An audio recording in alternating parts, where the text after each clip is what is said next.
ಇನ್ನು ಬೆಂಗಳೂರಿನ ಮೆಟ್ರೋದಲ್ಲಿ ಆಗಾಗ ಸಮಸ್ಯೆಗಳು ಕಾಣ್ತವೆ. ಆದರೆ ಮೆಟ್ರೋ ಸೇವೆ ಇದೆಯಲ್ಲ ಬಹಳ ದೊಡ್ಡದು ಪ್ರಶ್ನೆ ಬೇರೆ. ಆದರೆ ಒಂದು ಸರಿ ಮೆಟ್ರೋದಲ್ಲಿ ಏನಾದರೂ ಕೆಟ್ಟುಬಿಟ್ರೆ, ಎಡವಟ್ಟಾದರೆ ನಿಜಕ್ಕೂ ಹೇಳಬಾರದು ಜನರ ಕಷ್ಟನ. ನೋಡಿ, ನಿನ್ನೆ ಹಾಗೆ ಆಯಿತು.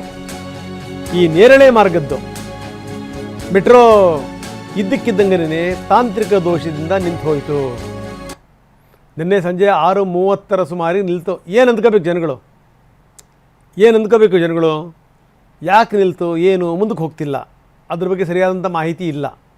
6:30 ನಿನ್ನೆ ಸಂಜೆ 6:30 ರಾತ್ರಿ 9 ಗಂಟೆ ತನಕ ಕಾರ್ಯಾಚರಣೆ ಆಯಿತು.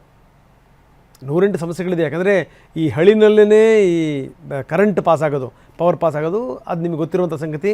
ಅಲ್ಲೇನೋ ಎಡವಟ್ಟಾಗಿತ್ತಂತೆ. ಸೊ ಆಮೇಲೆ ಅದೆಲ್ಲ ಆದಮೇಲೆ ಸತತ ಕಾರ್ಯಾಚರಣೆಯಿಂದ ಸರಿ ಮಾಡಿದರು. ಬೆಳಗ್ಗೆ 5:21ಕ್ಕೆ ಯಥಾ ಪ್ರಕಾರ ಎಂದಿನಂತೆ ಮೆಟ್ರೋ ಶುರು ಆಯಿತು.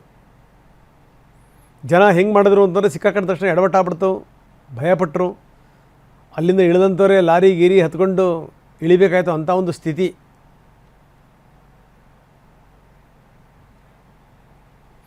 ಬರೀ ನಮ್ಮ ಪ್ರತಿನಿಧಿ ಕಿರಣ್ ಸೂರ್ಯ ಈಗ ನಮ್ಮೊಂದಿಗೆ ನೇರ ಸಂಪರ್ಕದಲ್ಲಿದ್ದಾರೆ. ಕಿರಣ್, ಏನಿದು ಸಮಸ್ಯೆ, ಯಾಕಾಯ್ತಂತ ಈ ಸಮಸ್ಯೆ? ಯಾಕಂದರೆ ಈ ಹಳಿಯಿಂದ ರೈಲಿಗೆ ವಿದ್ಯುತ್ ಸಂಪರ್ಕದ ಆ ಸಿಸ್ಟಮ್ ಇದೆಯಲ್ಲ, ಆ ಸಿಸ್ಟಮಲ್ಲಿ ಏನೋ ಫಾಲ್ಟ್ ಇತ್ತು ಅನ್ನುವಂಥ ಮಾತು. ಸೊ ಜನ ಹೆಂಗೆ ಪರದಾಡಿದ್ರು ಅಂತ ನೆನ್ನೆ.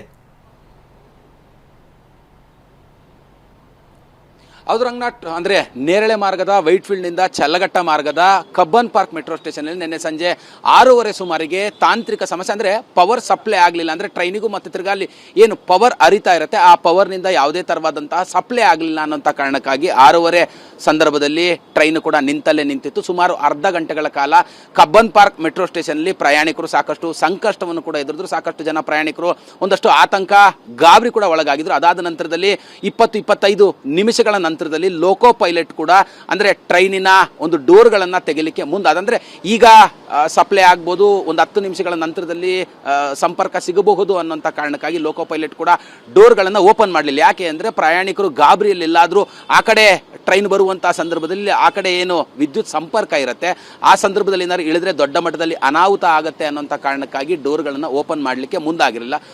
ಅದಾದ ನಂತರದಲ್ಲಿ 20 ನಿಮಿಷಗಳ ನಂತರದಲ್ಲಿ ಸಪ್ಲೈ ಸಿಗೋದು ಡೌಟು ಅನ್ನೋಂಥ ಕಾರಣಕ್ಕಾಗಿ ಡೋರ್ಗಳನ್ನು ಓಪನ್ ಮಾಡಿದ್ರು. ತುಂಬ ದೊಡ್ಡ ಮಟ್ಟದಲ್ಲಿ ಪ್ರಯಾಣಿಕರು ಕೂಡ ಸಂಕಷ್ಟವನ್ನು ಎದುರಿಸಿದ್ರು. ಅಂದರೆ MG ರೋಡ್ನಿಂದ ವೈಟ್ಫೀಲ್ಡ್ವರೆಗೂ ಯಾವುದೇ ಥರವಾದಂತಹ ಮೆಟ್ರೋ ಟ್ರೈನ್ಗಳು ಕೂಡ, ಅಂದರೆ ಈ ಒಂದು MG ರೋಡ್ನಿಂದ ಕಬ್ಬನ್ ಪಾರ್ಕ್ ಮೆಟ್ರೋ ಸ್ಟೇಷನ್ವರೆಗೂ ಯಾವುದೇ ಥರವಾದಂತಹ ಮೆಟ್ರೋ ಟ್ರೈನ್ಗಳು ಸಂಚಾರ ಮಾಡಲಿಲ್ಲ.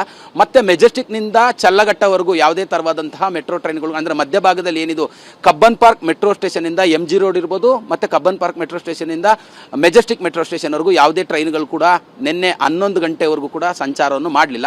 ಈ ಮಧ್ಯಭಾಗವನ್ನು ಹೊರತುಪಡಿಸಿ ಎರಡೂ ಭಾಗಗಳು ಕೂಡ ಮೆಟ್ರೋ ಟ್ರೈನ್ಗಳು ಈಗಾಗಲೇ ಕೂಡ ಸಂಚಾರವನ್ನು ಆರಂಭ ಮಾಡಿದ್ವು. ಮಧ್ಯರಾತ್ರಿ ಅಂದರೆ 11 ಗಂಟೆವರೆಗೂ ಕೂಡ.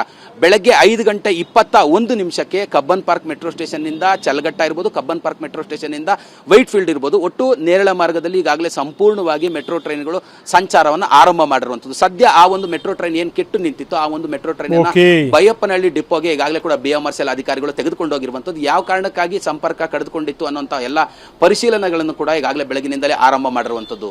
ರಂಗನಾಥ್, ಧನ್ಯವಾದ ಕಿರಣ್ ತಮ್ಮೆಲ್ಲ ಮಾಹಿತಿಗೆ.